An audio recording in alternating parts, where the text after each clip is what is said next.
Hi, welcome to this short video covering Sales Order Plus. With Sales Order Plus, you can produce rapid orders for telesales and trade counter environments. Produce your orders up to 10 times quicker and greatly improve the functionality of Sage 200. Let's have a look at the software. Let's create a new order on the fill. The first thing you notice are the utilities on the left-hand side of the screen and the additional buttons at the bottom. Let's put in a customer. Here we show what we call memo pop-up, which highlights special instructions perhaps to the order processor when processing an order for the customer. These can be switched on and switched off per customer. Let's enter an order number. Okay. And you'll notice we have a rapid line entry, show quantities and show values. We take nothing away from Sage 200. All the standard functionality is here. We just add functionality, benefit and value to the end user. Let's add an item. So here we have the blender. We could, if we wanted to, change the description text, change the warehouse, change the fulfillment method. When we add a quantity into the order line, Sales Order Plus pops up what we call CrossSell items. That allows items that are linked to the blender that we may be able to cross-sell to the customer on the other side of the counter or the other side of the telephone.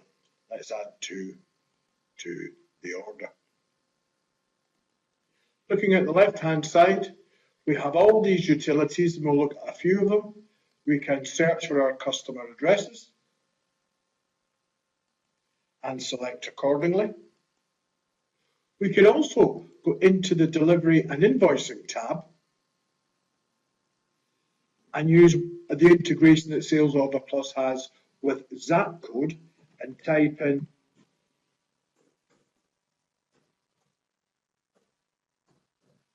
a new postcode, which pops up with an address and accept. So we can change the delivery address.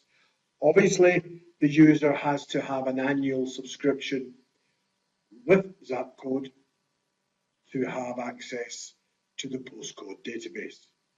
But in Sales Order Plus, the integration is already there.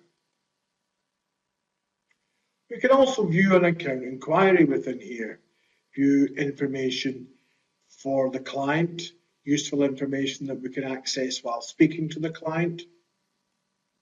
And we can also view information on the item, in this case, the mixer.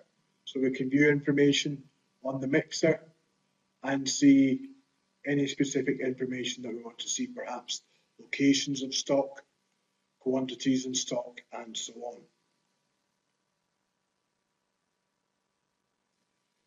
We could add items from previous orders. Say we have previous orders in this square here, and below we have the items on the previous order, and we can add selected lines to the new order.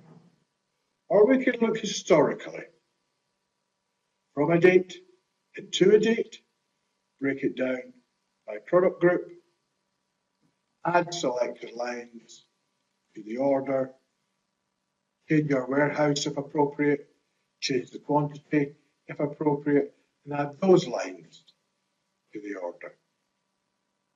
There are many more options on there, as you can see, and if you have an interest in those, please give me a call.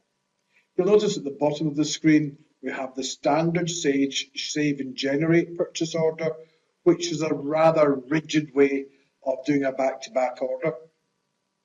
We have what's called Save and Create purchase order.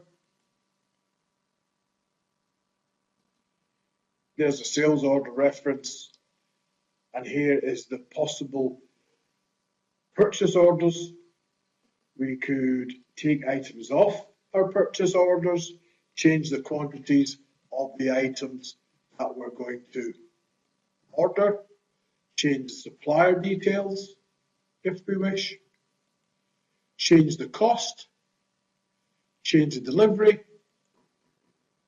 warehouse, and add a delivery cost. If I view that order there, then you'll see the £10 added here has been added as a delivery line. You can always refer back from the PO to the original sales order it was generated from.